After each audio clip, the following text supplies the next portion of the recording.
Ya está. Bueno, perfecto. Gracias, Carmen. Muchas gracias, Jesús. Y el resto, por supuesto, disculpad el retraso, ya sabéis, cosas del directo. Sin más, oye, presento a Jesús, es un viejo conocido ya de este seminario, lo cual además le quiero agradecer en especial. Siempre nos dice que sí cuando lo invitamos y además siempre es un placer escucharlo, ¿no? Bueno, Jesús de Juana de la Salud es licenciado en Derecho por la Universidad de Vigo, diplomado superior de estudios especializados en Derecho Europeo e Internacional por la Universidad Católica de Lovaina. Tiene un máster en materias financieras y de seguros por la Escuela Superior de Cajas de Ahorro y un grado en gerencia de riesgos y seguros, cátedra Fundación INADE de la Universidad de La Coruña. Y actualmente es coordinador de previsión social en Abanca Seguros. Así que sin más, Jesús, todo tuyo. Muy bien, pues nada, antes de nada eso, disculparme con todos por los problemas técnicos y bueno, y es un honor y un placer estar aquí un año más, que hayáis contado conmigo para bueno, poder un poco contar cuáles son las novedades, cuál es la situación actual de la previsión social complementaria en España en estos momentos y sobre todo enfocado en lo que es el segundo pilar, que es el pilar empresarial o la previsión social complementaria a nivel empresarial. Entonces, bueno, para no demorarme demasiado y para que nos dé tiempo a verlo todo de una manera pues bastante ágil, pues vamos a empezar un poco definiendo, como siempre, qué es la previsión social, ¿no? ¿Qué es la previsión social? Bueno, pues son aquellos medios y acciones dirigidas a atender las necesidades de los integrantes de una sociedad, mejorar sus condiciones sociales, económicas, humanas, al final mejorar la calidad de vida, digamos, o alcanzar ese estado de bienestar al que, bueno, pues todos los países aspiran. Dentro de lo que sería la previsión social habría como dos partes fundamentales.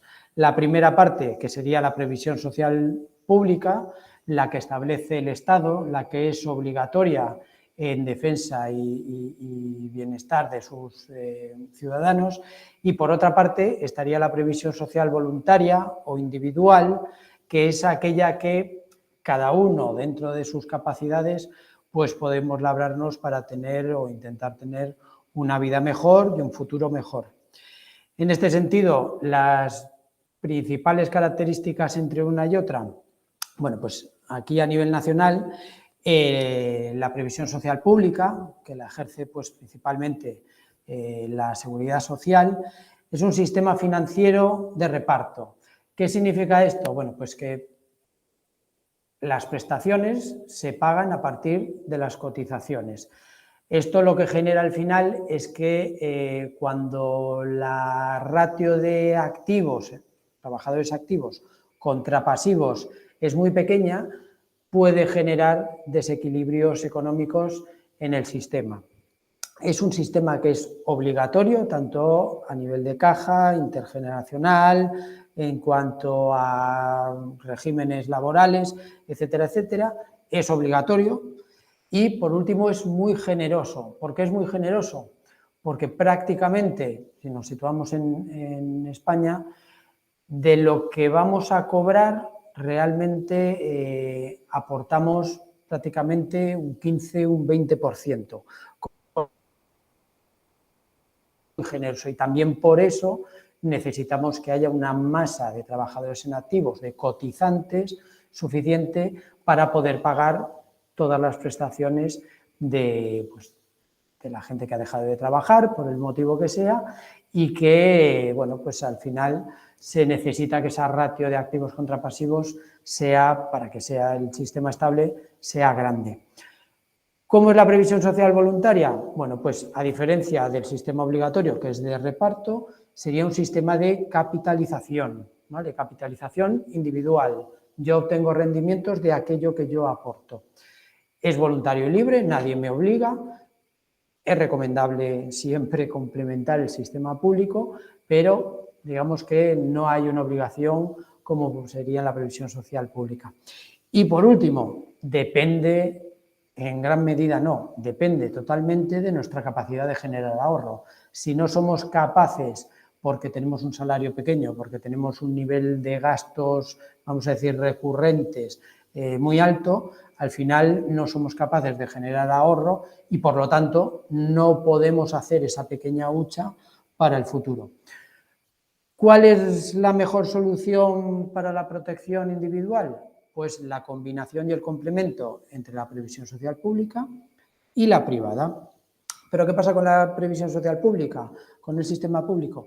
Pues que tiene una serie de retos muy importantes que, bueno, luego iremos viendo, pero que tiene que ir acometiendo pues, diferentes reformas para poder ajustar, digamos, ese desequilibrio financiero que en prácticamente todos los sistemas de reparto existe.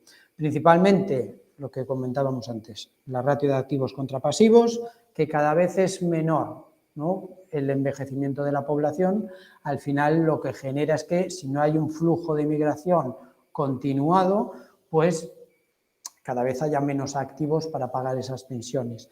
Por otra parte, en España tenemos el famoso baby boom, el boom demográfico que se dio en los años 60 y que toda esa gente va a jubilarse a partir de ahora, con lo cual va a generar un exceso de gasto que no teníamos hasta la fecha. Otros retos, precariedad laboral, contratos temporales, contratos bueno, no siempre a tiempo total, sino a tiempo parcial y con cotizaciones muy bajas.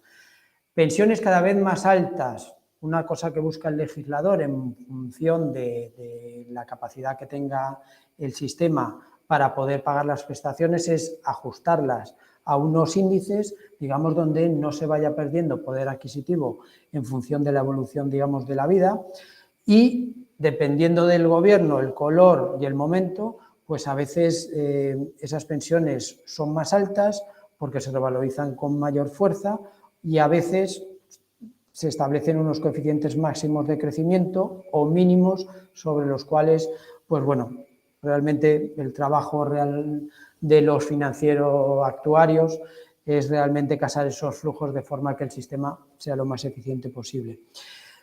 El fondo de reserva que teníamos en España de las pensiones se ha ido acortando, se ha ido reduciendo a lo largo de los últimos ejercicios y, bueno, pues eso también era esa pequeña hucha que tenía la Seguridad Social para no generar demasiados excedentes o demasiadas, vamos a decir, quebrantos, cosa que, como se ha ido utilizando, pues cada vez está en menos dinero, aunque ahora el Gobierno, dentro de la gran batería de medidas que ha aprobado, una es dedicar un complemento especial sobre las cotizaciones que se realizan, el famoso MEI, o Sistema o Mecanismo de Equidad Intergeneracional, cuya finalidad es volver, digamos, a tener un poco de dinero en esa hucha que sirva para pagar estas pensiones que os comentaba del baby boom.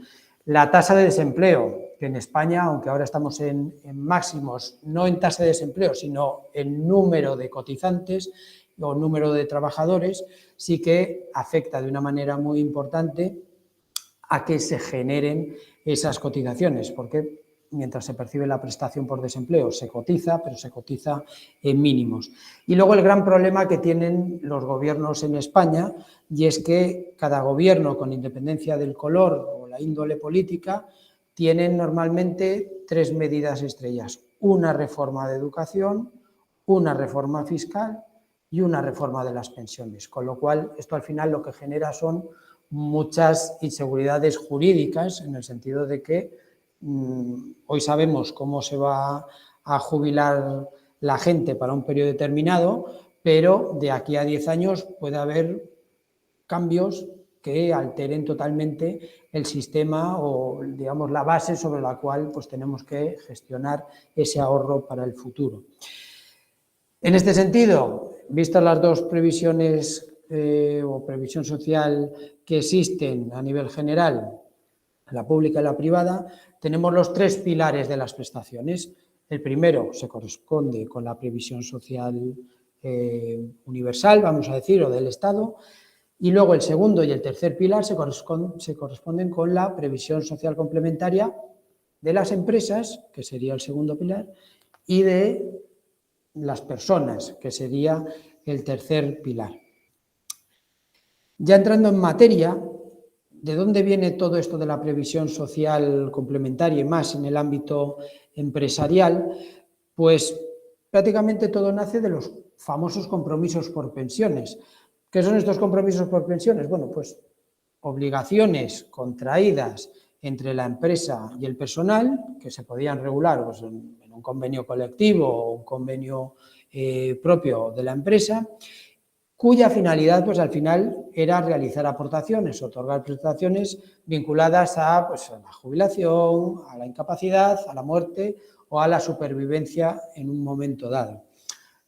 Por decirlo de una manera resumida, son los compromisos que tiene una empresa pues, para mejorar las prestaciones que otorga la Seguridad Social de cara a sus empleados. ¿Qué supuso el Real Decreto 588/1999? Que obligaba a la exteriorización de compromisos por pensiones. Bueno, pues la prohibición de que las empresas pudieran cubrir este tipo de compromisos, estas obligaciones, con fondos internos propios de la empresa. ¿Por qué? Porque podía existir el riesgo de iliquidez en el momento en el que el trabajador pues, tuviera derecho a acceder a esos importes o a esas cantidades.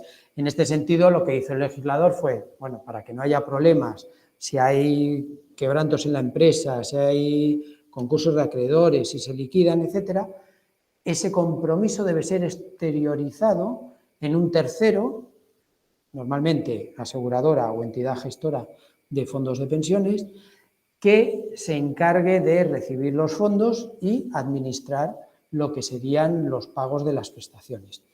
¿Qué quedaría fuera de este Real Decreto de exteriorización? Bueno, pues fundamentalmente dos cosas. Los ERES extintivos y, por otra parte, lo que serían los convenios individuales que puede firmar un trabajador con su empresa, principalmente pues, altos directivos o diferentes mandos que al final lo que hacen es suscribir con la empresa un acuerdo privado que normalmente es mejor que el que se suscribe a nivel colectivo.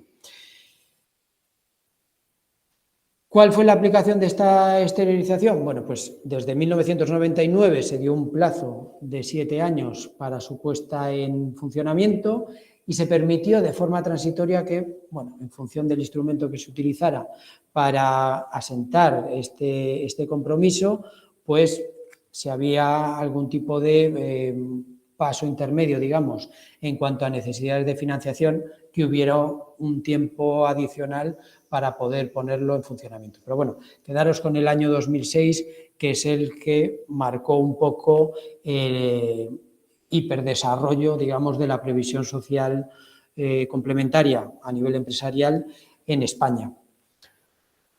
Además de los compromisos por pensiones, ¿de dónde viene la previsión social complementaria a nivel de las empresas? Bueno, pues de los convenios colectivos.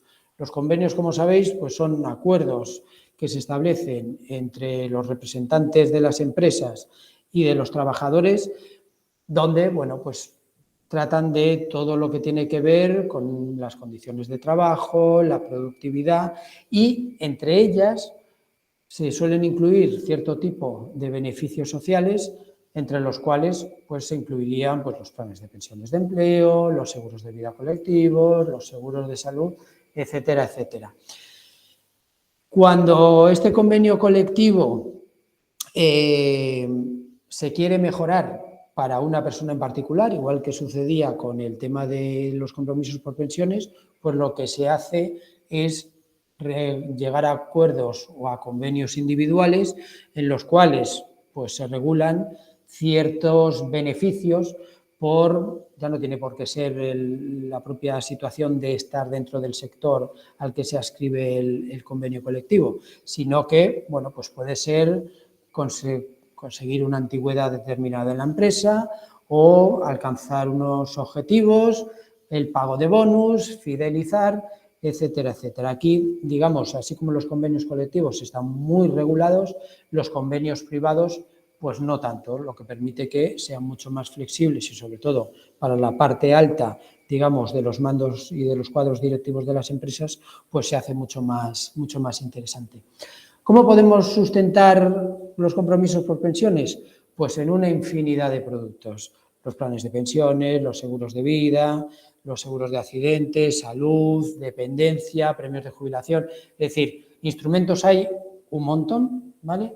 De forma que podamos adaptar las necesidades del compromiso por pensiones, ¿vale? O el producto a lo que marca ese compromiso por pensiones.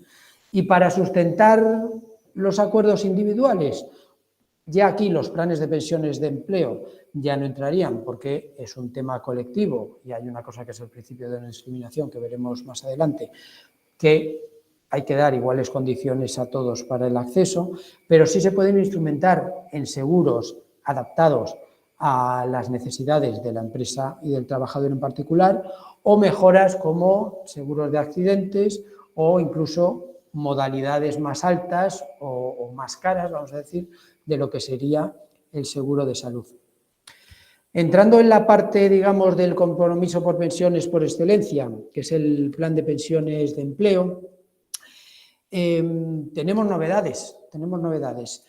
¿Por qué? Porque en junio del año pasado el Gobierno lanzó la Ley de Regulación para el Impulso de los Planes de Pensiones de Empleo, en la cual básicamente lo que hizo fue introducir al sistema, digamos, que existía hasta la fecha, planes de pensiones individuales, asociados y de empleo, una nueva modalidad que denominaron planes de pensiones de empleo simplificados. ¿Para quién, sobre todo, va a beneficiar este nuevo instrumento? Y aquí lo vemos en la tabla de los límites de aportación a planes de los últimos años. A los trabajadores autónomos. ¿Por qué?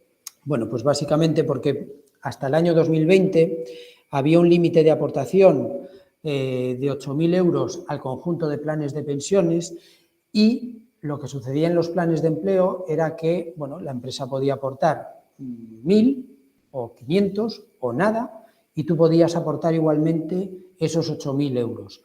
Cuando tú eras autónomo, en la misma medida que cualquier trabajador a título particular o una persona a nivel individual podía aportar hasta el año 2020 esos 8.000 euros. En 2021 lo que hizo el Gobierno fue reducir drásticamente las aportaciones a planes de pensiones individuales y aportaciones voluntarias de los partícipes, donde pasaron de ese límite general que no hacía diferencia entre aportaciones de la empresa y del empleado, hasta 8.000 euros, lo que hizo fue reducir a 2.000 las aportaciones que cada uno podía hacer de forma individual y luego sí dar la opción de que las empresas pudieran aportar 8.000 euros adicionales. ¿Cuál es el problema aquí? Que toda la carga de la previsión social complementaria de las empresas pasaba a estar a cargo directamente de la capacidad financiera de las empresas. ¿Qué ocurría con los empleados autónomos que no tenían empleados? Pues básicamente que una de dos, o aportaban a un plan asociado o aportaban a un plan individual, con lo cual el límite que les aplicaba era el de los 2.000 euros. Tenían un gap, una reducción de 6.000 euros prácticamente de la noche a la mañana. ¿Por qué digo los trabajadores por cuenta ajena sin empleados? Porque aquellos que sí tienen empleados pueden adherirse a un plan de pensiones de empleo. Llegó el año 2022 y el Gobierno decidió reducir aún más, ¿vale? Por un tema puramente fiscal, ¿vale? Aunque nos cuenten otra cosa, el motivo es puramente fiscal, ¿vale? Evitar la reducción que se agarraron prácticamente, no sé si fueron 35 millones de euros en reducciones en el IRPF. Bueno, pues la aportación voluntaria pasó a ser de 1.500 euros y a las empresas se les dio la opción de aportar 8.500 euros adicionales. ¿Pero qué pasó? Que esos 8.500 adicionales, si la empresa aportaba, también se daba la capacidad al empleado de poder aportar un poquito más de esos 1.500 euros al plan de empleo, con lo cual, bueno, pues era una cierta mejora para aquellos empleados cuyas empresas o administraciones públicas tuvieran un plan de pensiones de empleo. Finalidad, primera, desarrollar más el pilar, digamos, empresarial, ¿vale? Que se crearan más planes de empleo. Segunda opción, vamos a beneficiar al empleado que hace fuerza dentro de su empresa para tener un plan de pensiones de empleo y que aporte, ¿vale? Porque de esa manera ellos también pueden aportar más. Y la novedad está en que ya en ese momento, ¿vale?, lo que vio el gobierno era que, bueno, los planes de pensiones actuales pues tienen unas rentabilidades, para lo que ellos entendían, no muy altas y unas comisiones muy altas también. Entonces, bueno, lo que veían ahí es que podía producirse un desequilibrio en el sentido de que podían ser instrumentos no especialmente, digamos, económicos para poder generar ese ahorro hacia la jubilación. Bueno, pues entonces, en ese momento fue cuando creó los planes de pensiones de empleo simplificados, pero los creó en la Ley 12/2022, que es del 30 de junio, entró en vigor el 1 de julio, pero ¿qué ocurría? Que no se podía empezar a aportar de esta manera hasta el 1 de enero de 2023, con lo cual los autónomos, en principio, sin trabajadores, estaban en la misma situación. Ahora bien, ya en la propia ley hacían una actualización de la ley fiscal en la cual ya indicaban que los trabajadores autónomos podrán aportar 4.250 euros adicionales al plan de pensiones de empleo simplificado o al plan de empleo si ya como promotor y partícipe está integrado en uno, porque tuviera empleados. En ese momento, bueno, pues el autónomo ha ganado capacidad para poder generar más ahorro y para poder reducirse fiscalmente un poquito más, ¿no?, sobre eso que está guardando para su jubilación, porque al final tened en cuenta que prácticamente el 90% de los autónomos en España cotiza en bases mínimas. Eso al final, la proyección lo que te da es una pensión mínima. Entonces, bueno, era una opción más que ahí pues han querido poner para los autónomos sin empleados. ¿Y qué es un plan de pensiones de empleo y un plan de pensiones de empleo simplificado? Bueno, pues son productos de ahorro voluntario y libre creados por una empresa, una institución pública, estos en favor de sus empleados. Aquí, dentro de los planes de pensiones de simplificados, ya se crea uno específico que pueda, vamos a decir, promover una asociación de autónomos o un colegio profesional de autónomos para todos sus asociados o afiliados, igual que el sindicato, y que al final lo que busca es constituir ese capital, ese ahorro futuro que complemente a las prestaciones de la seguridad social. ¿Cuáles son los principios fundamentales? Lo que comentábamos antes, no discriminación. Dentro de un plan de pensiones de empleo, todos los empleados tienen que tener igualdad en el acceso. Máximo requisito que se puede imponer es antigüedad de un mes. A partir de ahí, todo el mundo tiene derecho a acceder. Principio de capitalización. Bueno, al final, lo que comentábamos de la previsión social voluntaria, se instrumentan a través de sistemas financieros y actuariales donde uno aporta, se capitaliza aquello que ha aportado y se obtiene un dinero al final, ¿vale? Un rendimiento. Atribución de derechos. En el plan de pensiones de empleo, una vez que aporta la empresa, el dinero es de los empleados, ¿vale? Irrevocabilidad de aportaciones del promotor. Como es un derecho atribuido al empleado, no se puede devolver. Y por último, integración obligatoria en un fondo de pensiones, porque al final el plan de pensiones no deja de ser una carcasa y para poder funcionar pues necesita un fondo de pensiones que canalice la inversión, que reciba los pagos y que abone las prestaciones. Los tipos de planes de pensiones que hay, bueno, pues de empleo tendríamos de promoción individual o conjunta, cuando sea una empresa o administración o varias quienes promuevan el plan. En función de las obligaciones puede ser de aportación definida, yo sé cuánto voy metiendo, pero no sé cuánto voy a cobrar, porque depende en gran medida de las inversiones que se realicen. Prestación definida, yo sé cuánto voy a cobrar, porque al final se ha pactado que lo que se pagaría por jubilación, por ejemplo, es un 5% del último salario hasta fallecimiento. Bueno, eso se instrumenta a través de un seguro, ¿vale? Un seguro de vida ahorro, y lo que te da es una prestación que sabes que vas a cobrar y qué importe va a ser. Lo que tienes que ajustar como empresa es el importe que debes asignar en cada aportación, en cada año, para poder cumplir con esa prestación definida. Y luego los hay mixtos, que normalmente son planes de aportación definida, que para las contingencias de fallecimiento y de incapacidad suelen tener una cobertura adicional, un importe adicional que se tramitaría a través de una póliza de vida a riesgo al uso colectiva, ¿vale? Y luego por la categoría de inversión, pues tenemos desde los garantizados, donde hay un tercero que garantiza una rentabilidad a un momento determinado, renta fija a corto plazo, donde más del 70% de la cartera de inversión es en renta fija con duración en menos de 2 años, renta fija largo, más de 2 años, renta fija mixta, entra la renta variable hasta un 30%, variable mixta entre el 30 y el 75 en renta variable, y ya renta variable más allá del 75% de los activos de inversión del fondo estarían en activos de renta variable. En cuanto a la promoción, y aquí es importante, por lo menos me ha parecido que era interesante destacarlo en cuanto a quién puede promover el plan de pensiones de empleo y quién puede promover el plan de pensiones simplificado como novedad. En el plan de pensiones de empleo puede promover tanto una empresa como una administración pública como un autónomo con empleados. En el plan de pensiones simplificado puede ser una empresa o varias empresas, siempre que se recoja en un convenio colectivo sectorial.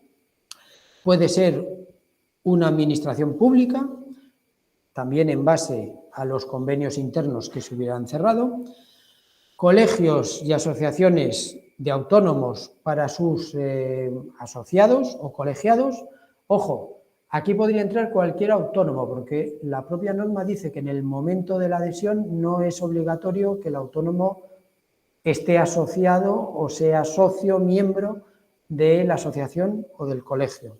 Esto es importante, ¿vale? Y por último estarían los sindicatos y las mutualidades de previsión social, que al final lo que aplicarían es como los planes de pensiones asociados que tenemos en la actualidad y que ya les han dado una fecha de muerte dentro de 5 años. Lo que sucederá con ellos es que se transformarán en planes de pensiones simplificados. En cuanto a los límites de aportación, en el plan de pensiones de empleo, básicamente es lo que os comentaba. Estaría por un lado del empleado 1.500 euros como límite general al conjunto de planes de pensiones, ya sea individual, plan de previsión asegurado o de empleo. Y luego, lo mismo que aporte la empresa al plan de pensiones con un máximo de 5.750 euros.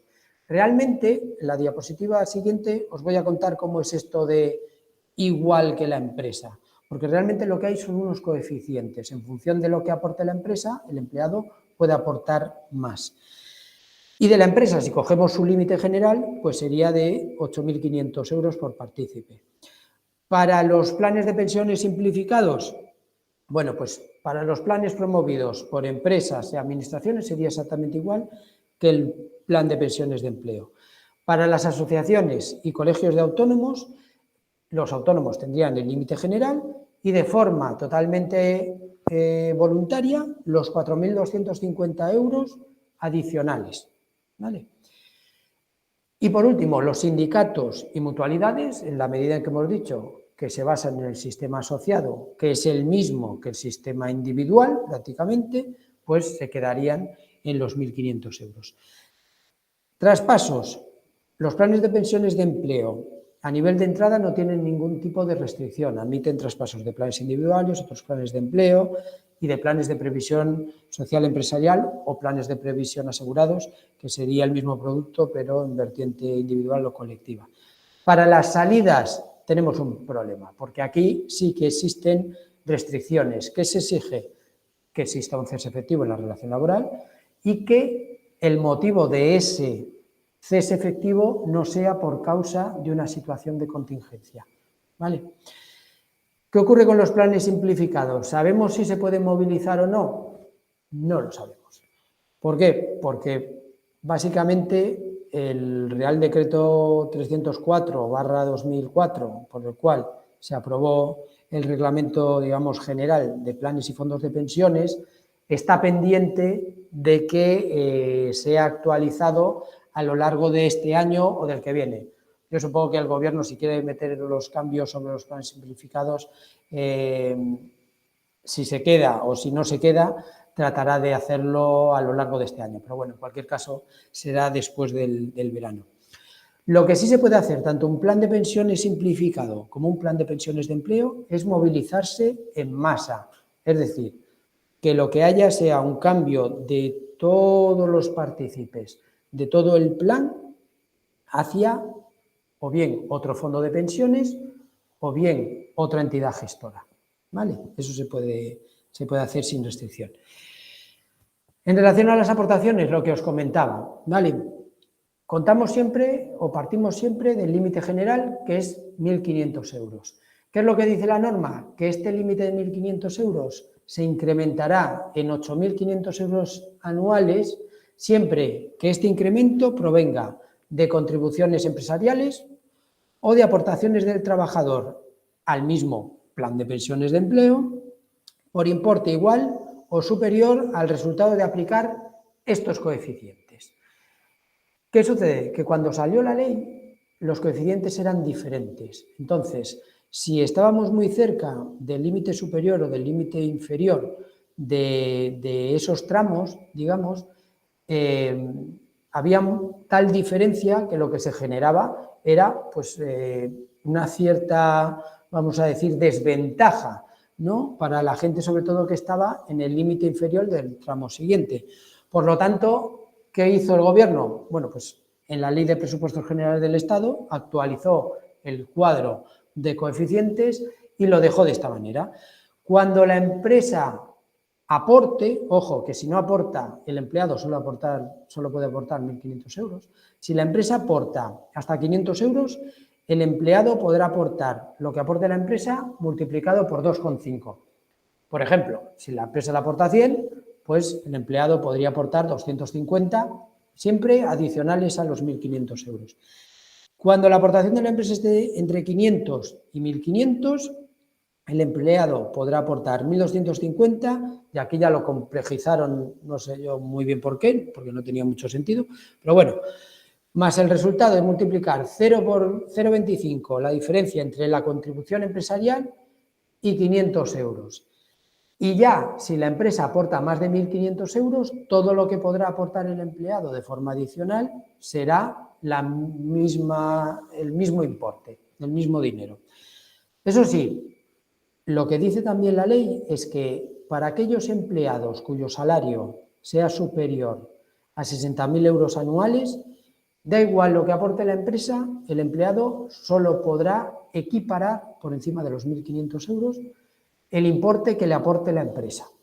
¿Vale? Y luego da una segunda oportunidad al autónomo.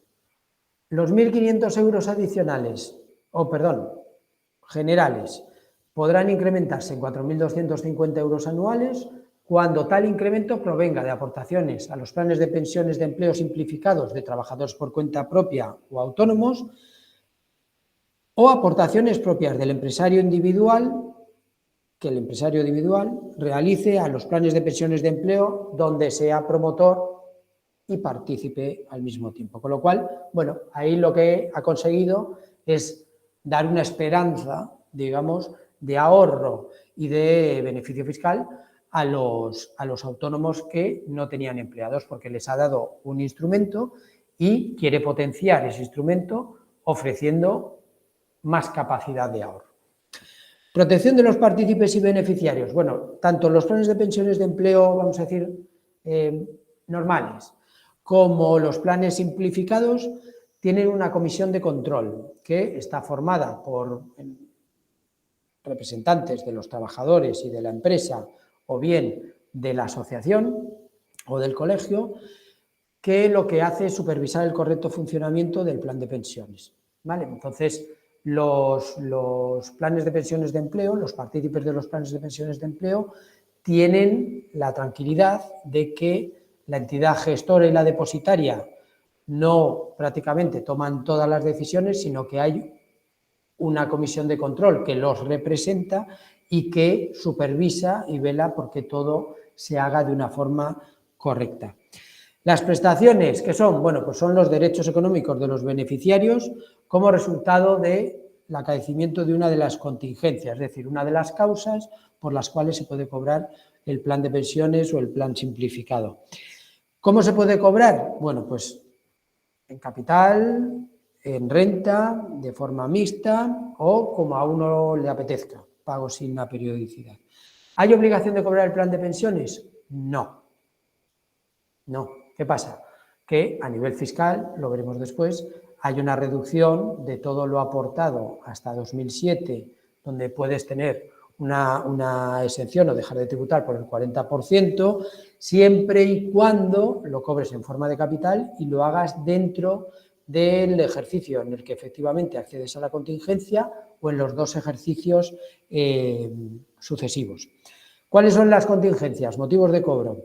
La jubilación, prácticamente en cualquiera de sus formas, la incapacidad permanente total, absoluta y gran invalidez, la dependencia severa o gran dependencia y, por último, el fallecimiento. Salvo la jubilación, pues desgraciadamente el resto de supuestos o contingencias pues son bastante negativos, como podéis ver. Como teniendo solo contingencias, bueno, la fama que tenían los planes de pensiones era que se trataba de productos muy líquidos, lo que fue haciendo el legislador a lo largo de los años fue dando o dotando al producto de más capacidad de liquidez. Entonces, introdujo supuestos excepcionales adicionales que los puede aplicar el plan de pensiones si su reglamento interno o especificaciones así lo contemplan, que sería el desempleo de larga duración. Realmente lo de larga duración solo es un apellido que quedó de años anteriores. La cuestión aquí es que en el caso de cobrar la prestación contributiva por desempleo hay que agotarla. Enfermedad grave, tanto del partícipe como de familiares que convivan con él y dependan económicamente, siempre que exista, bueno, pues, una baja continuada de 3 meses o que haya secuelas graves que, bueno, pues impidan la realización de actividades normales diarias, ¿vale? Y que requieran de tratamiento hospitalario y que generen, ojo, un aumento en los gastos o una disminución en los ingresos. Y por último, en el año 2014, con la última reforma grande que se hizo en este sentido de la ley del IRPF, se introdujo un nuevo supuesto excepcional de liquidez, que es que a partir de 1 de enero de 2025, todas las aportaciones realizadas, o más bien el valor generado por aportaciones con 10 años de antigüedad, se podrá liquidar como se quiera, ¿vale? O cuando se quiera más bien. Entonces, ¿qué es lo que sucede? Que el legislador aquí lo que vio fue la oportunidad de, bueno, pues vamos a dar un plus de liquidez al producto y al mismo tiempo voy a darme un plus a nivel fiscal de ingresos por toda la gente que va a querer cobrar el plan de pensiones, pues para comprarse un coche, hacer una reforma en casa o cambiar, pues no sé, un mueble de la cocina. Entonces, bueno, al final tened en cuenta que el legislador es muy consciente del beneficio fiscal y al final pues lo que busca es un equilibrio entre lo que te da y lo que sabe que va a recibir en algún momento, ¿vale? El fondo de pensiones, digamos, la máquina que hace que funcione el plan de pensiones, porque es quien realiza todas las inversiones del fondo y quien obtiene las rentabilidades para los partícipes y para los beneficiarios, bueno, pues al final no es más que un patrimonio sin personalidad jurídica que, bueno, su única función es dar cumplimiento a las obligaciones del plan de pensiones. Se dividen participaciones y esas participaciones son de titularidad exclusiva de los partícipes y de los beneficiarios. Cuestión importante, separación e independencia, tanto de la entidad gestora como la entidad depositaria, es decir, que no responde el fondo de pensiones nunca por las deudas que puedan tener. Como un patrimonio no se puede administrar por sí mismo, bueno, pues es necesaria la concurrencia de una entidad gestora y de una entidad depositaria que, bueno, entre ellas se supervisan, se controlan y que por la realización de sus funciones cobran unas comisiones. Y lo que sí, siempre el fondo tiene que invertir en mejor interés o en mayor interés de los partícipes y de los beneficiarios.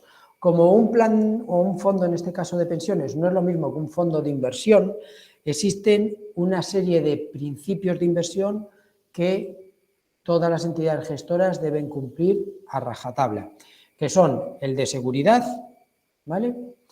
Rentabilidad, maximizar, en este caso la rentabilidad, dentro del riesgo asumido, ¿vale? Dentro del riesgo asumido, por las categorías que habíamos visto antes.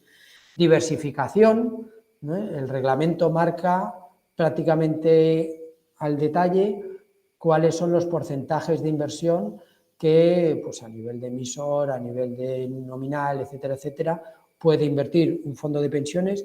Y luego una cosa fundamental, la congruencia de plazos, es decir, que esa inversión permita disponer de una liquidez mínima que, oye, pues haga cumplir las obligaciones de pago de las prestaciones que sea necesario pagar, porque la gente pues se va jubilando.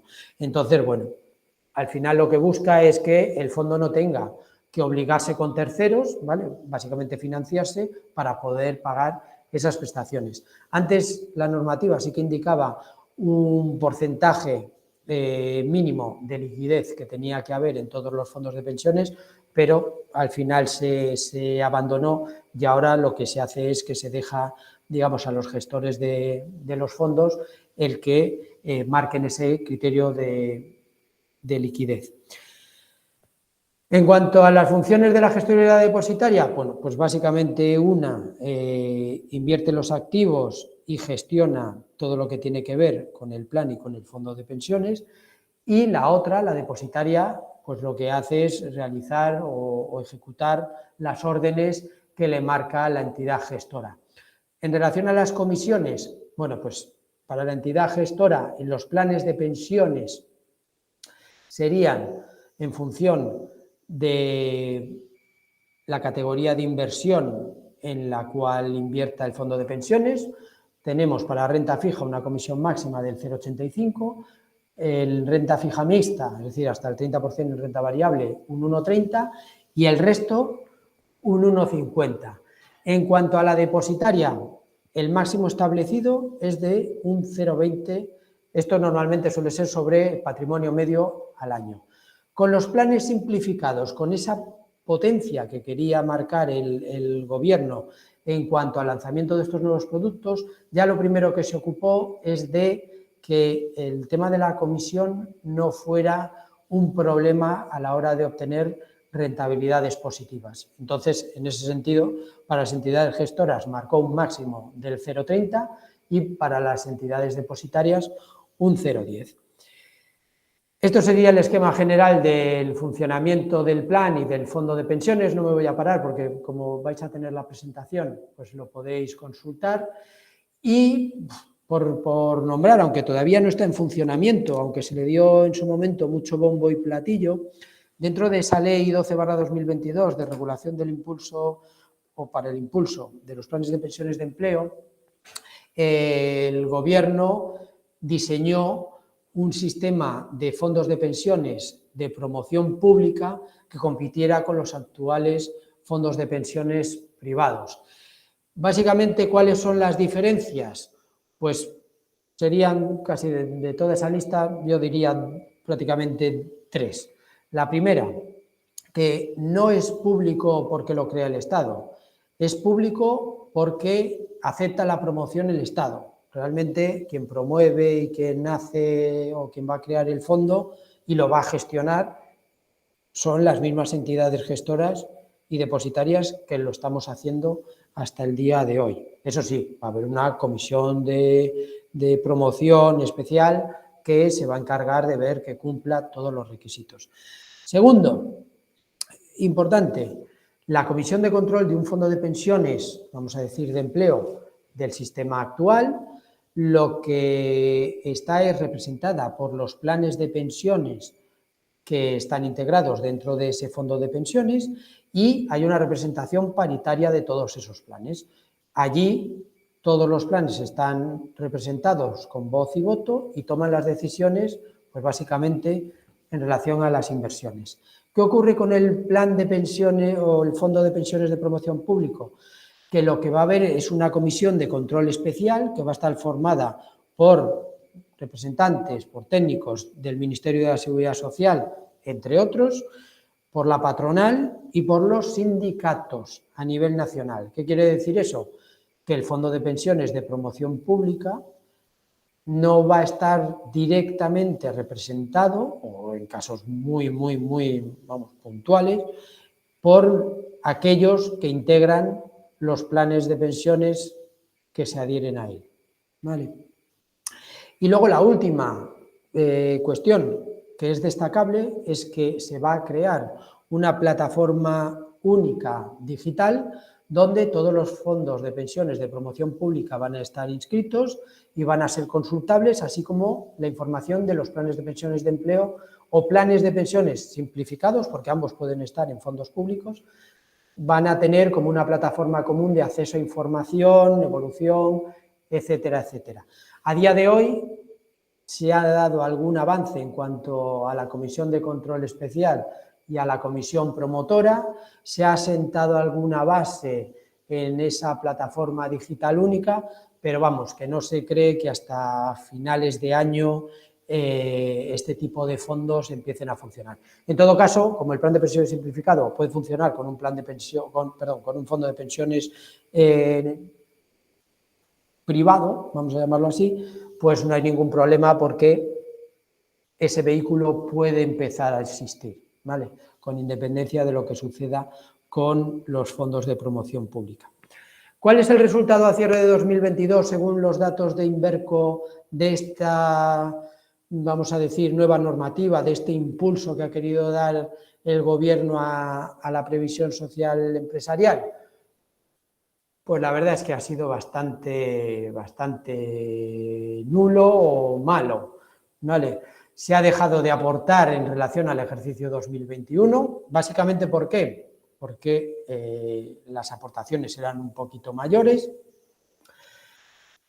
El patrimonio se ha caído pues prácticamente por el efecto del mercado. Aquí no es tanto un tema de la ley, sino directamente de la evolución de los mercados, que como sabéis 2022 ha sido un año muy excepcional. Y al final las prestaciones se han incrementado, con lo cual el saldo neto, entradas y salidas al sistema de empleo, pues ha sido negativo. Ahí os doy una serie de datos, pero bueno, que al final realmente no ha habido la respuesta que esperaba el Gobierno con el lanzamiento de esta nueva ley. Ahora bien, es cierto que muchas de las novedades que quería implantar han entrado en vigor este año, con lo cual, bueno, yo quiero ser positivo en ese aspecto y esperar que los datos de Inverco a cierre de 2023 pues sean mucho más esperanzadores sobre, bueno, pues sobre todo el sistema de pensiones privado de la parte del pilar empresarial. Planes de previsión asegurados, al final todos se llaman igual.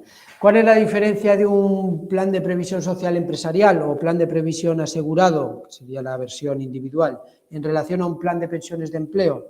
Pues básicamente en que es un seguro de vida ahorro de tipo mixto, el cual, bueno, pues normalmente incorpora un tipo de interés técnico mínimo garantizado, aunque fiscalmente, pues tiene la misma fiscalidad o tributación que los planes de pensiones de empleo y los planes de pensiones simplificados. ¿Alguna otra diferencia? Bueno, no tiene comisión de control, con lo cual es la aseguradora la que prácticamente hace y deshace a su antojo y no necesitan una gestora y una depositaria, porque no necesitan un fondo de pensiones, es una póliza de seguros y por lo tanto es gestionada por la propia compañía aseguradora. Y luego no están sujetos a unos límites máximos de gastos o de comisiones.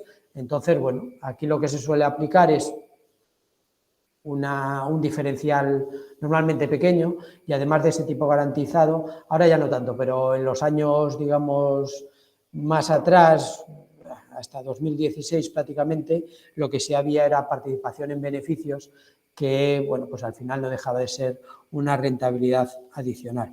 Los planes de previsión social empresarial son movilizables a planes de pensiones de empleo y tienen las mismas restricciones, digamos, de salida y de entrada que los planes de empleo. ¿Vale? Bueno, las entidades de previsión social voluntaria de empleo del País Vasco. Al uso, en el País Vasco hay un sistema de pensiones complementario que es paralelo a lo que sería en el resto del territorio general. ¿Cuáles son las principales diferencias con los planes de pensiones de empleo? Bueno, que disponen de más posibilidades de liquidez, disponen de otras prestaciones más allá de lo que serían prácticamente las equivalencias con las contingencias de los planes de pensiones, en general, y que el tema de la antigüedad de los 10 años es algo que se copió a las EPSVs para incorporar en los planes de pensiones de empleo, los planes de pensiones, porque estas ya lo disponían desde hace bastante tiempo. La otra importante diferencia con el sistema, digamos, del territorio común, vamos a decir, es que el límite de aportación individual a un plan de previsión social individual de EPSV son 5.000 euros, ¿vale? Para el partícipe, bueno, aquí al partícipe le denominan socio, y en cuanto a las contribuciones empresariales o aportaciones de la empresa en favor del empleado, sería de 8.000 euros y se admitiría un límite conjunto de 12.000. ¿Esto qué significa? Que tienes 2.000 euros adicionales sobre el sistema general, con lo cual, bueno, pues en el País Vasco es más fácil generar ahorro y a nivel fiscal vais a ver que esto pues tiene también unas consecuencias positivas para esta gente.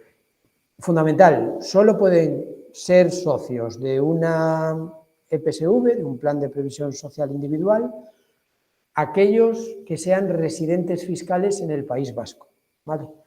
El resto, digamos, de residentes a nivel nacional no tenemos derecho para poder estar dentro de una EPSV. Y ya de una forma brevísima, en cuanto a los seguros colectivos, bueno, pues informaros que, como sabéis, es un instrumento ideal para canalizar compromisos por pensiones porque puede dar muchas coberturas, normalmente es fallecimiento y supervivencia, hablemos de la jubilación, pero incorporan muchas veces incapacidad, dependencia, desempleo, incluso otro tipo de coberturas tipo accidentes, incluso in itinere, ¿no? Suelen tener un tipo de interés técnico, pero también se pueden hacer bajo el paraguas de un unit link. Puede existir cesión o no cesión de derechos en favor del empleado, es decir, que solo por alcanzar un determinado requisito, efectivamente, podamos considerar que lo aportado a ese seguro es del empleado o no. Incluso la imputación fiscal es muy diferente a lo que podría ser en los planes de pensiones de empleo, porque, bueno, al final, normalmente lo que se hace es imputar la prima al empleado en el momento en el que el empleado cobra, con lo cual, hasta ese momento, la empresa no se puede reducir en sociedades aquello que ha aportado al seguro. Aquí os pongo algunos ejemplos de póliza colectiva cuando es por compromiso por pensiones o no por compromiso por pensiones, que, bueno, básicamente son las coberturas la principal diferencia, y luego cuando se trata de una póliza individual por ese tipo de convenios para directivos, que os comentaba al principio de la sesión, donde, bueno, pues sueles jugar mucho más y directamente, últimamente, a lo que se va son a seguros que canalizan inversiones, ¿no? Como serían los Unit Link. Y la finalidad, que es diferente normalmente entre las tres, pues la primera es obligatorio, porque así se ha firmado en un acuerdo o en un compromiso. El segundo es porque bien la empresa con los trabajadores o bien la empresa de motu propio ha decidido otorgar ese beneficio social. Y el tercero es aquel que, bueno, pues oye, por fidelización, por cumplimiento de objetivos, por un bonus o cualquier tipo de remuneración, intente o pueda o lo canalice a través de un seguro, digamos, colectivo, porque aunque sean acuerdos individuales, se puede instrumentalizar en pólizas colectivas, ¿vale? Una cuestión importante, ¿por qué en los últimos años se ha desarrollado tanto los Unit Link colectivos? Pues básicamente por dos o tres cuestiones. Primero, porque los tipos de interés no daban para nada, con lo cual era mucho más sencillo irse a realizar otro tipo de inversiones que generasen una rentabilidad positiva, ya no digo superior a la de la renta fija, sobre todo pública, sino que, bueno, pues realmente a un periodo medio fuera interesante y fuera atractivo, digamos, para las empresas. A nivel de la aseguradora, básicamente porque el Unit Link no consume capital, no hay que hacer dotaciones. Entonces, bueno, pues al final es mucho más económico para ella. Y es más, normalmente las aseguradoras podían incluso realizar la gestión de carteras o la gestión delegada de carteras, que ahora tanto está de moda entre las entidades financieras, ¿vale? Podían hacerlo a nivel interno. Para la empresa, básicamente eso, que podían obtener mejores rendimientos, que la gestión es hiper sencilla y sobre todo que podían adaptar la política de inversión con más o menos riesgo de la póliza o del certificado en función de la edad o de el perfil de inversión del propio empleado. Y por último, en relación al punto de vista de los asegurados empleados, pues eso, esa adaptabilidad del riesgo de cartera y esa rentabilidad que podía ser adicional. Ahora bien, con Unit Link, pues los tipos no están garantizados. Entonces, bueno, tampoco se ofrecía o se ofrece demasiado a perfiles que se sabe que son especialmente conservadores, porque al final no vas a conseguir el ok del empleado en ese sentido. Llegó el año 2022, llegó la guerra, llegó la inflación, llegó el Banco Central Europeo, llegó la FED, el Banco de Inglaterra y subieron los tipos.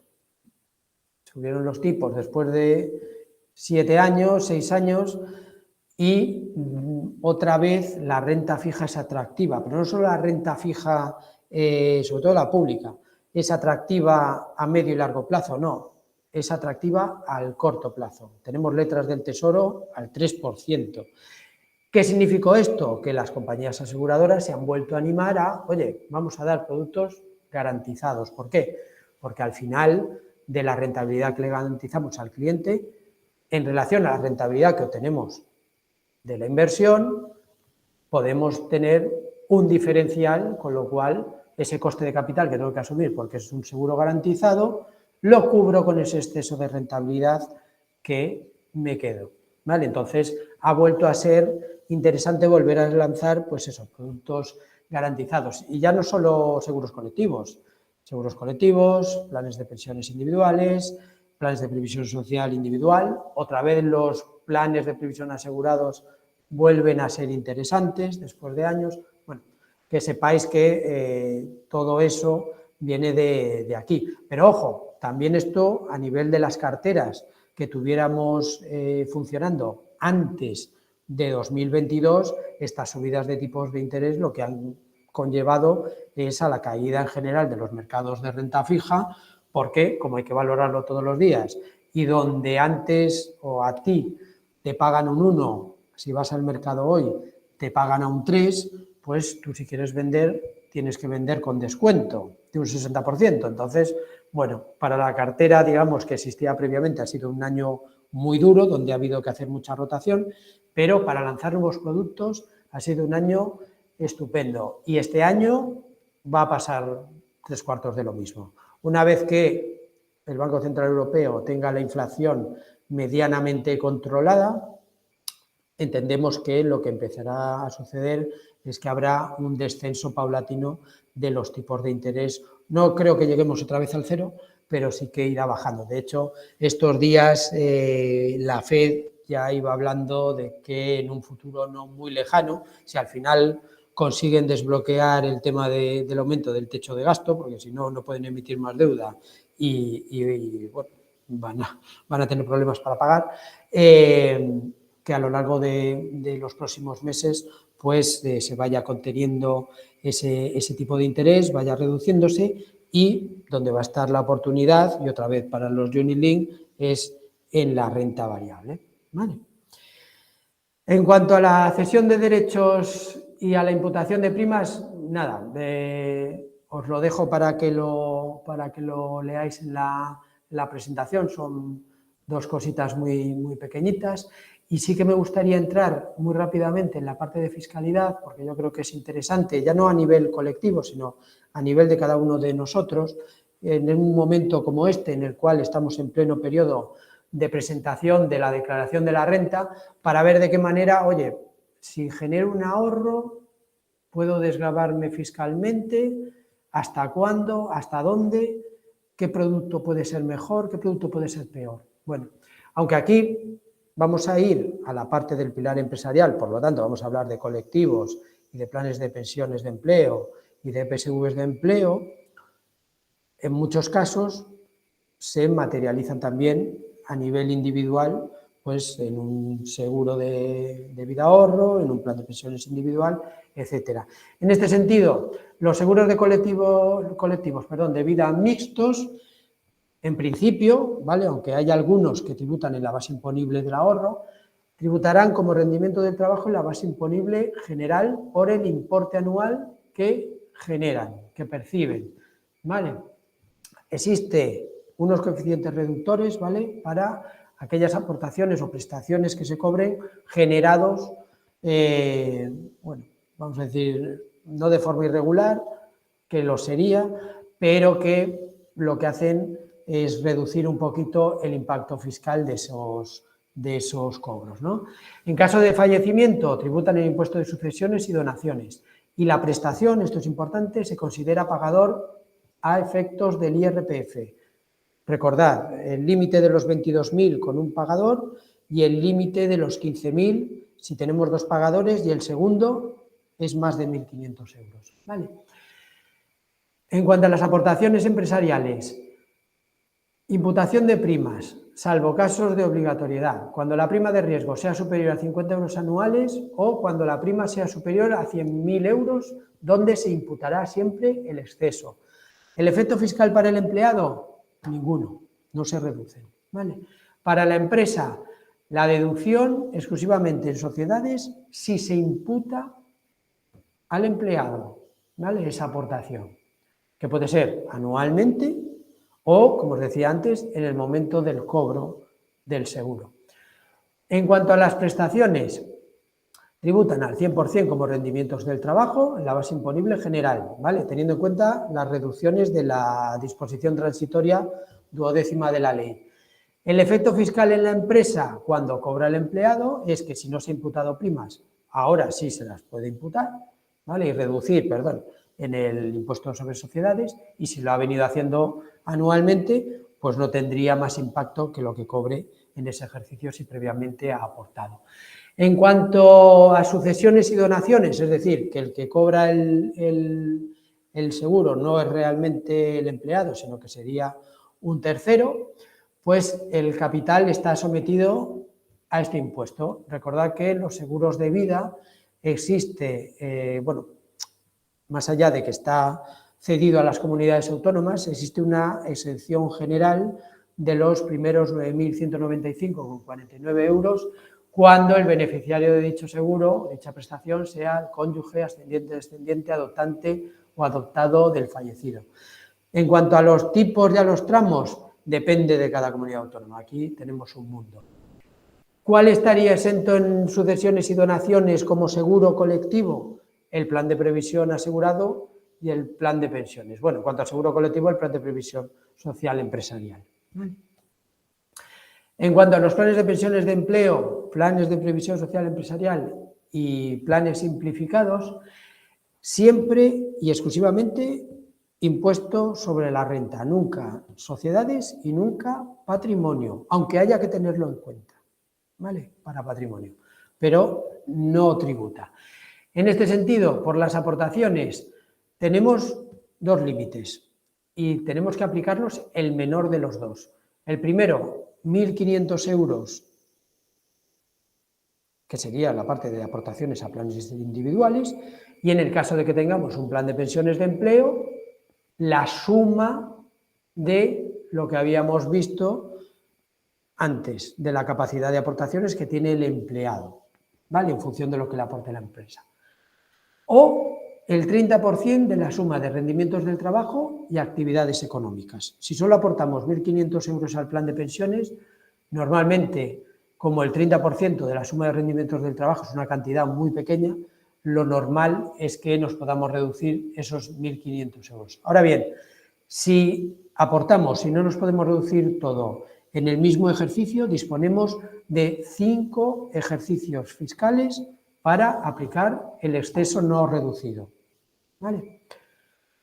En cuanto a las aportaciones de la empresa desde el punto de vista del empleado, el límite anual exclusivo sería el que vimos antes de los 8.500 euros.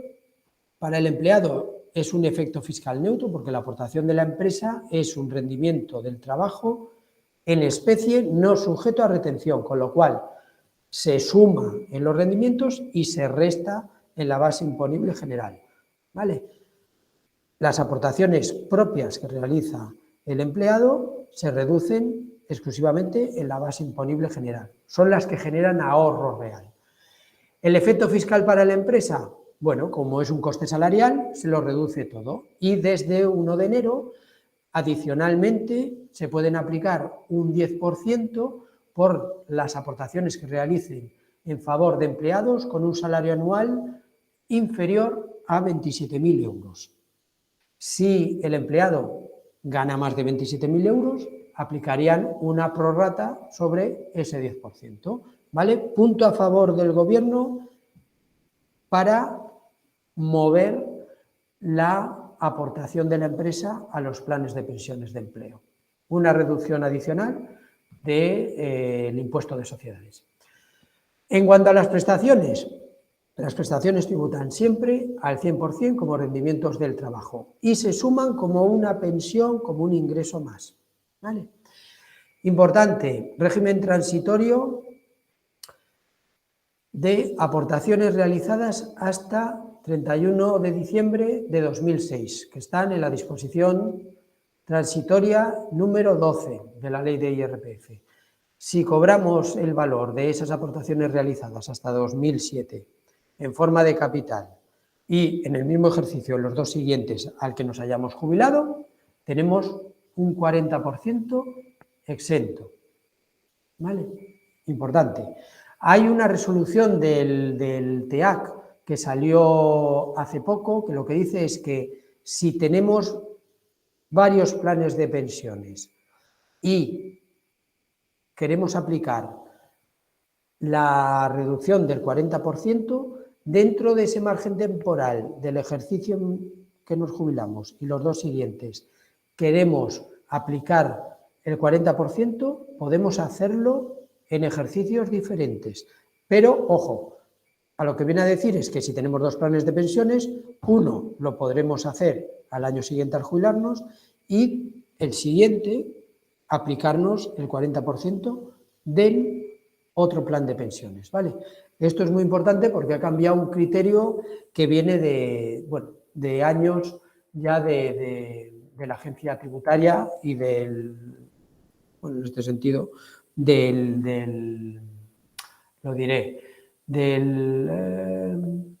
Bueno, ahora no me sale el tribunal exactamente, pero bueno, que viene a romper una casuística y que al final lo que hace es mejorar, digamos, la tributación de aquellos que hubieran aportado a diferentes planes de pensiones antes de 2007, que no te obliga, digamos, a unificarlos en uno solo para no perder la reducción si no la aplicabas en el mismo momento en el que cobrabas uno de los planes.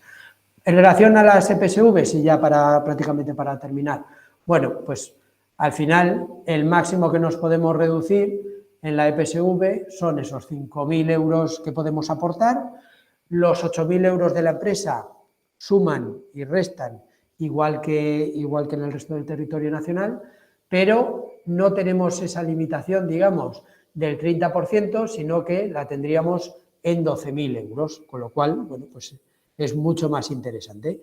Y en cuanto a las prestaciones, bueno, si se cobran en forma de renta, todo lo que se cobra en el ejercicio forma parte de la base imponible general. Si se cobran en forma de capital, aquí hay una diferencia con los planes de pensiones, que es que la primera cantidad percibida con más de 2 años desde la primera aportación, cuando no sea por invalidez o dependencia, existe hasta 300.000 euros, solo se integra, se reduce el 60% en la base imponible general, nos ahorramos un 40%, y por encima de 300.000 euros iría al 100%, ¿vale? Con lo cual, otra mejora en la fiscalidad del País Vasco en relación al territorio común. Si se cobran en forma mixta, pues aplicarían en la parte de capital lo indicado y en la parte de renta lo indicado. Y luego, eso sí, las personas que perciban en forma de renta, no cobradas en capital, solo en renta, por una persona, digamos, que tenga la condición de discapacitada y que en el momento de abrir el plan de previsión social individual ya tuviera esa condición, gozan de una exención en el IRPF con el límite de 3 veces el salario mínimo interprofesional, que, bueno, pues también mejora la fiscalidad que tienen en territorio común. Con lo cual, bueno, pues en el País Vasco, la verdad que no solo tienes más opciones de ahorrar, sino que, bueno, a nivel fiscal es mucho más beneficioso. Y ya para terminar, bueno, os he dejado una pequeña relación no exhaustiva de páginas web donde podéis encontrar diferente información sobre todo lo que hemos estado viendo esta tarde. Me vuelvo a disculpar por los problemas de conexión. Os dejo ahí mi contacto, ¿vale? Pues si un día os aburrís y queréis contarme algo o queréis preguntarme algo. Y bueno, ha sido un placer estar con vosotros y bueno, os cedo la palabra. Bien, muchas gracias Jesús por la ponencia. Yo creo que ha sido muy completa y sobre todo nos has explicado las novedades, que yo creo que nos han venido muy bien a todos. Una ponencia muy actualizada sobre un tema que está muy relacionado con la profesión actuarial y con los actuarios, ¿no? Y por lo tanto yo me ha encantado. Por el tema del técnico no te preocupes porque nos ha pasado a todos, nos ha pasado a todos, entonces no te preocupes que la tecnología tiene eso a veces, ¿no? Sí, que vamos a abrir ahora el turno de preguntas por si alguno quiere hacer alguna consulta sobre todos estos temas que nos has transmitido. Un tema que yo creo que nos preocupa a muchos, aunque a los jóvenes no les veo la verdad muy preocupados, ¿no? A nuestros estudiantes, es el tema que están investigando, sobre todo los actuarios, sobre la sostenibilidad de las pensiones, ¿no? Porque, bueno, la tendencia demográfica es la que es, la pirámide poblacional se está invirtiendo, los que se están jubilando están percibiendo pensiones mayores y, sin embargo, los trabajos de ahora son peores. Entonces, yo no sé qué opinas en este sentido, pero hay estudios del Instituto de Actuarios Españoles, de CEDEA, de AIREF, de Banco España, y todos los organismos parecen que opinan en la misma dirección, ¿no? Como que las reformas que se han hecho no contribuyen a aumentar suficientemente los ingresos, ¿no? Y sin embargo los gastos sí que se van a incrementar muchísimo. Sí, sin duda. Yo creo que lo has lo has dicho estupendamente. Ahí la cuestión es que al final en cada reforma legislativa que hay partimos de una base de un comité de expertos que establecen sus cálculos, establecen sus proyecciones y tal.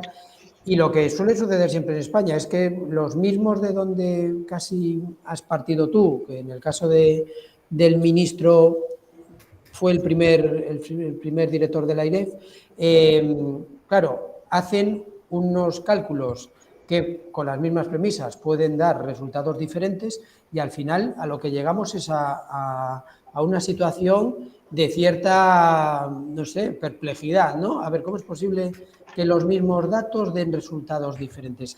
¿Qué no he tenido en cuenta yo o qué no has tenido en cuenta tú?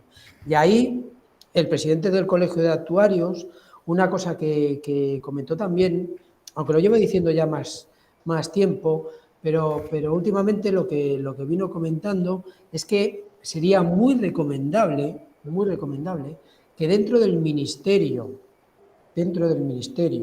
de la Seguridad Social hubiera una oficina del actuario, es decir, que hubiera actuarios haciendo esas macroproyecciones sobre cualquier tipo de reforma que bien meta la mano en los ingresos o en los gastos, porque al final los gastos se van a incrementar siempre, seguro. O sea, ya por el propio devenir de la pirámide, se van a incrementar seguro. Segundo, si ligamos las pensiones al IPC en relación a lo que teníamos antes, que ni siquiera llegó a existir en la reforma de 2013, el famoso factor de sostenibilidad. Es decir, si cada gobierno acaba actuando sobre los ingresos o sobre los gastos de una manera que no sea eficiente, por más que le den sus proyecciones, siempre va a haber algún instituto, algún organismo que lo vaya a contradecir, porque las proyecciones al final valen para hoy, pero la situación del mañana puede ser o no puede ser. Y al final lo que se suelen tomar son medidas cortoplacistas, muy basadas en la recaudación, más que en ver de qué manera se puede eficientar, digamos, lo que serían las prestaciones, y al final lo que nos da, pues es que eso, si ahora, a final de año, cambia el gobierno, seguramente hay algún tipo de reforma en la próxima legislatura sobre las pensiones. Dependiendo del color, habrá más presión sobre las empresas o sobre los empleados o sobre las prestaciones. Ahora bien, también hay cosas que se han ido mejorando en este sentido, como son, por ejemplo, pues el tener en cuenta la situación de las mujeres trabajadoras, ese plus adicional, provocar de alguna manera positivamente el que el empleado decida retrasar su vida laboral, ¿no? De forma que pues siga cotizando al sistema, más allá de luego el dinero que le vayan a pagar o el porcentaje adicional, etcétera, etcétera, porque casi parece que es eso como un premio de jubilación que da la Seguridad Social, más que el reconocimiento, digamos, a largo plazo de ese esfuerzo que ha hecho por aportar más al sistema. Pero ¿qué pasa? Que en España tenemos dos problemas fundamentales, y es que por mucho que carguemos sobre los que ahora mismo están trabajando o están generando empleo, tenemos una tasa de paro juvenil disparada, tenemos un sistema, digamos, donde pues la forma del reparto del trabajo no está bien orientada, faltan muchos puestos de trabajo en todo lo que sería formación profesional, es decir, hay que hacer una revisión más profunda. Y luego hay que contar siempre con el actuario, porque es la figura ideal que tiene que llevar todo este cálculo, ¿vale? Básicamente porque son el actuario y el seguro y el plan de pensiones son la misma cosa. Uno lo crea y lo otro se desarrolla. Pero al final, si vamos solo al punto financiero, perdemos perspectiva. Y yo creo que es ahí donde podemos adolecer en algunas de las últimas reformas que ha podido suceder, ¿no? Que hemos ido más al financiero que al actuario. Más que nada por ese apoyo y por ese know-how que puede aportar en su conocimiento. Pues muchas gracias, Jesús. Yo la verdad es que creo que tienes razón, que la propuesta del Instituto de Actuarios es muy acertada, ¿no? Lo de proponer una oficina del actuario, y porque el problema de la sostenibilidad es un problema más de largo plazo y, como muy bien has dicho, se están tomando medidas cortoplacistas. Yo creo que más bien por temas electorales, ¿no? Me da de igual de un lado que del otro. Ahora sobre todo. Por temas electorales, y yo creo que hay que mirar un poco más soluciones a largo plazo y preocuparnos un poco más por las generaciones futuras, ¿no? No sé si hay alguna pregunta más. Con respecto a este tema, sí que quiero comunicar a todos los asistentes que les enviaré también una invitación a las jornadas de posgrado de la Universidad de León, que va a haber el día 1 de junio a las 6:30, porque va a intervenir el director general del Instituto de Actuarios Españoles, Javier Orachea, y bueno, a la que estáis también todos invitados. Presentará un poco pues, el instituto, la profesión actuarial, EMUCA, ¿no? Y bueno, aprovecho ya que hemos hablado de actuarios para este tema.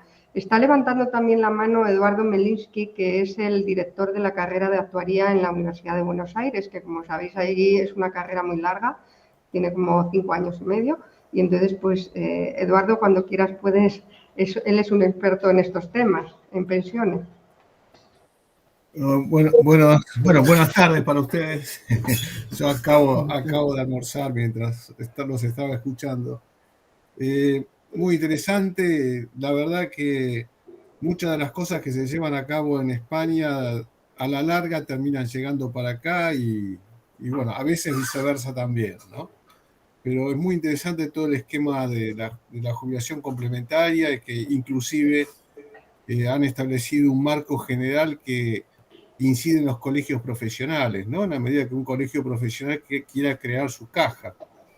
En Argentina, en los colegios profesionales pueden tener, no digo el colegio en sí mismo, pero donde haya, en cada provincia donde hay un colegio profesional de determinada profesión, es posible crear otra entidad jurídica, caja de jubilaciones para esos profesionales. Pero no tienen un marco técnico, un marco normativo uniforme. Cada uno tiene su propia ley y no hay un régimen contable uniforme, digamos, o de inversión. Pero es muy interesante lo que has dicho y obviamente todos los aspectos de límites, por qué 10.000 euros, por qué tantos valores, por qué 3.000, 4.000, obviamente tiene que ver con las exenciones tributarias y los costos fiscales implícitos. O sea, exacto. Eso no hay otra lógica. O sea, si se puede desgravar el aporte, eso es un menor ingreso fiscal, un menor ingreso a la renta personal. Exacto, está todo milimétricamente calculado. Exactamente. La pregunta es, el gran problema de los sistemas, ya sea públicos o privados, es garantizar el rendimiento real de las inversiones. Y en ese sentido, ¿en qué medida las restricciones o las definiciones de políticas de inversiones tienden a que se obtengan o se puedan colocar en instrumentos que generen rendimientos positivos en términos reales, que es el gran problema, ¿no? Porque uno quiere acumular ladrillos, no que se vayan hundiendo. Sí, sí. Y un año como el pasado, pues mucho más. Mucho más, porque aquí tuvimos una inflación que no habíamos visto en años, ya la anterior fue brutal, pero sí que es verdad que en las políticas de inversión, por lo menos en los fondos de pensiones, porque digamos los seguros colectivos ya es la mano un poco de la aseguradora, tiene más capacidades, digamos, pero en los fondos de pensiones de empleo no hay tanta capacidad, porque al final viene todo tasado a nivel reglamentario y la política de inversión al final lo que hace es marcar unos perfiles y unas concentraciones en categorías de activos básicas que lo que te orienta es hacia, bueno, pues algo un poco más arriesgado o algo más conservador. Mira, yo te digo, nosotros ahora mismo, de los planes que gestiono yo, nosotros gestionamos aquí en la Banca Vida y Pensiones 33 planes de empleo y el volumen está en torno a los 450 millones de euros. Y son todos catalogados como renta fija mixta, ¿vale? Más del 30% en renta variable no podemos tener. Pero es que nuestras políticas de inversión además nos dicen que el máximo en renta fija de gobierno tiene que ser o no puede superar un 20%. En renta fija privada no puede ser más de un 30%. Alternativos, high yield, emergentes. Al final, lo que intentamos es bueno, pues desconcentrar, digamos, bien a nivel geográfico, bien a nivel de categoría de activo, de forma que lo que buscamos fundamentalmente, y esto es algo que cuando vamos a visitar a clientes, bueno, pues para montar nuevos planes de pensiones de empleo y tal, es nuestro leitmotiv, por decirlo de alguna manera, es la preservación del capital. Porque en España históricamente hemos tenido tasas de inflación muy altas. ¿Qué es lo que pasó? Que se fueron ajustando prácticamente desde finales de los 90 a principios del 2000, incluso llegamos a tener tasas negativas. Pero ¿qué pasa? Que en paralelo las rentabilidades que se obtenían pues eran suficientes para marcar esa inflación o para ganar esa inflación. ¿Dónde tenemos el problema ahora? Cuando pues prácticamente los primeros 6 meses del año pasado la renta fija, nuestra cartera de renta fija perdía un 10%, porque al final estará en torno al 80% de todas las inversiones. Nuestra cartera de renta variable, que podía estar en el 15%, caía un 8%, y la parte de emergentes, China, Asia-Pacífico o incluso Sudamérica, tampoco iba, porque normalmente se supone que por el principio de diversificación y desconcentración tienes más, puedes cubrir mejor la cartera, ¿no? O asumir menos riesgo. Pero es que se dio la situación de que no había una forma de aplacar, digamos, esa caída de rentabilidad. Y luego, además, la inflación. Entonces, al final nos colocamos a final de año del entorno de pérdidas de un 8% solo por rentabilidad, habiendo hecho una rotación de cartera, sobre todo en renta fija, porque era donde había oportunidad, que no había oportunidad en renta variable, donde fuimos a mejores calificaciones crediticias, porque dejamos de invertir una parte, pues, lo que sé, en España para irnos a Alemania, bono refugio de máxima calificación crediticia, obteniendo más rentabilidad a menor duración. ¿Qué pasa? Que cuando deshaces lo pagas, porque materializas esa pérdida, digamos que hasta que no se materialice es una pérdida teórica, ¿no? Entonces, claro, el problema que tenemos es que salvo que tengamos un producto finito donde exactamente sepamos la rentabilidad que podemos dar, descontados siempre los gastos, porque al final también hay que contar que las entidades gestoras y depositarias no son ONGs, también tienen que ganar su dinero, porque al final nos tienen que pagar los salarios. Tenemos que tener una claridad y un producto tan sencillo para poder obtener una rentabilidad, ya no digo garantizada, conocida de antemano, que no tiene por qué ser mejor que el aumento del coste de la vida, ¿vale? Que nos tendríamos que ir a un producto tan sencillo donde pudiéramos invertir una cesta prácticamente de 5 o 6 referencias en renta fija, porque ya en renta variable no sería posible, y el problema es que si tenemos que valorarlo todos los días, con total seguridad, habría momentos donde estaría por debajo del mercado. Así es. Entonces, al final, como depende todo del ciclo y estamos un poco con independencia, digamos, de la pericia que pueda tener el gestor de inversiones estamos condenados a sufrir el ciclo, lo más que podemos hacer es gestionar los riesgos para anticipar, digamos, las caídas y anticipar poniendo, digamos, más carne en el asador cuando llegan las subidas. Pero, pues desgraciadamente, ya te digo, cuando tenemos una tendencia inflacionista creciente, donde al final, con diferentes medidas estatales, pues no se consigue controlar o no da todos los frutos que esperamos, pues es complicado. Y es complicado explicárselo a la gente. Es complicado explicárselo. Así es. Pero bueno, pero al final... La relación entre tipo de instrumento, riesgo de crédito y riesgo de mercado no es tan fácil para todos. No. Bueno, esa es la función de los actuarios también. Sin duda, sin duda. Y aprender cómo comunicarlo, que es lo más difícil. Exacto, exacto. Hoy estamos... Muchas gracias, muy buena la presentación. Solo, Carmen, solo un segundito por contar una anécdota, Eduardo. Estamos trabajando en un producto de rentas vitalicias inmediatas y una de las cosas que entraba dentro de la reunión, y es muy de actuario, era, claro, cómo teníamos que calcular todos los gastos implícitos, todos los gastos explícitos, si anticipábamos un gasto externo al principio o teníamos un recurrente sobre la prima o sobre la renta, en este caso, no sobre la prima, sobre la renta, incluso cómo casábamos los flujos si dábamos un tipo garantizado más allá de 15 años. Entonces, todas esas cuestiones que yo soy licenciado en Derecho y los números a veces me dan pánico, está muy bien porque lo puedes aplicar a muchas más facetas que no las de un seguro de rentas vitalicias, como estoy contando como anécdota ahora mismo, ¿no? Porque al final esas proyecciones, esos cálculos, esos estudios que se hacen desde la parte actuarial tienen infinidad de aplicaciones.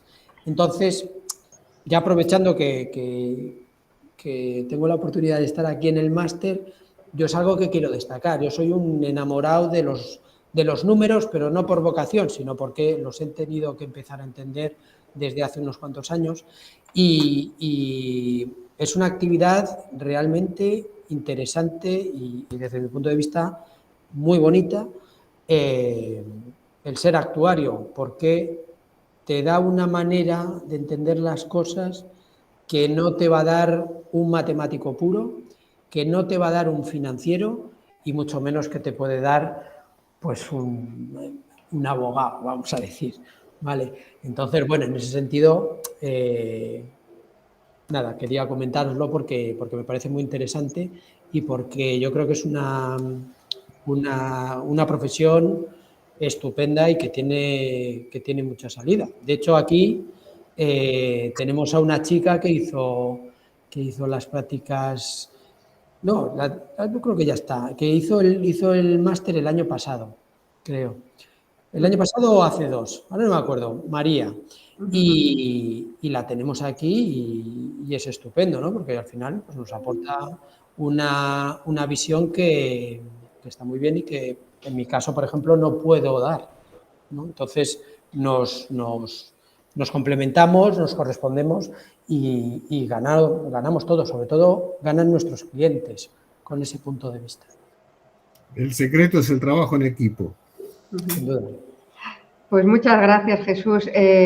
A Marcos le tenemos ahí, al pobre ahí esperando, por si quiere hacer alguna consulta o hacer alguna pregunta. Marcos. No, yo por acabar, pero sí que me gustaría hacer una pregunta a Jesús, ¿no? Porque es verdad que hay ciertos editoriales o ciertas lecturas que apuntan a que está habiendo un cambio soterrado, además, por la puerta de atrás, de un sistema contributivo, que es el que nos hemos dado, a un sistema asistencial en la seguridad social, ¿no?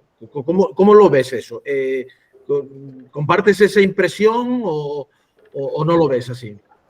Sí, yo creo que estamos yendo hacia un sistema asistencial implementando de una manera sin precedentes la parte contributiva. Hoy veía en el telediario que España es el país que más ha incrementado los ingresos por cotizaciones de toda la Unión Europea. más de un 8,5% en los últimos 10 años y que si tomamos los costes totales por cotización, somos el segundo o el tercero de toda Europa con mayores cargas en cotización. Y siempre hemos dicho, el estado de bienestar, los países nórdicos, Alemania, tal, pero bueno, parece que ese reflejo de esa idea de que vamos hacia un carácter más asistencial no es en mejora de la calidad del carácter asistencial, sino en más cantidad de prestaciones asistenciales, que es una cosa muy diferente, porque si el coste viene por calidad, pues estupendo, ¿vale? Si el coste viene exclusivamente porque tienes que repartir más, vas a tener un problema financiero pronto, y no se puede dejar todo el peso en las empresas, ¿vale? Al final, bueno, un día se pueden cansar y aquí la patronal es clara, todo el aumento de costes que se está produciendo por los incrementos en la nueva normativa va a tener seguramente algún tipo de reflejo en las pequeñas y medianas empresas en que, bueno, pues no van a poder contratar mucha más gente en la medida en que el coste que va a tener el empleado pues va a ser muy alto, ¿vale? También está el lado contrario, ¿no? Bueno, pues habrá que pagar más y tendremos que pagar más todos, porque si al final se encarece el coste de una empresa para la producción de un bien o servicio, la persona de a pie pagará más por ese bien y por ese servicio. Si al final mejoramos la calidad, lo compramos. Si no, vendrá otro gobierno y hará lo que entienda conveniente. Muy bien, Jesús. Eduardo ha levantado la mano, me imagino que por este tema.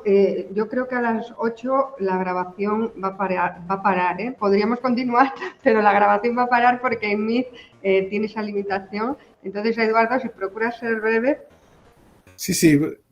El tema clave son las cuentas públicas relacionadas con la seguridad social. O sea, seguramente deben tener un enorme rojo entre contribuciones y beneficios, lo cual lleva y la incapacidad de solventar todo con impuestos. Entonces hay que aumentar las aportaciones y garantizar beneficios mínimos. Eso creo que a eso te referías con los asistenciales. Sí. Y lo cual lleva inequitativamente a que no haya correspondencia entre la contribución individual y el beneficio que cada uno reciba.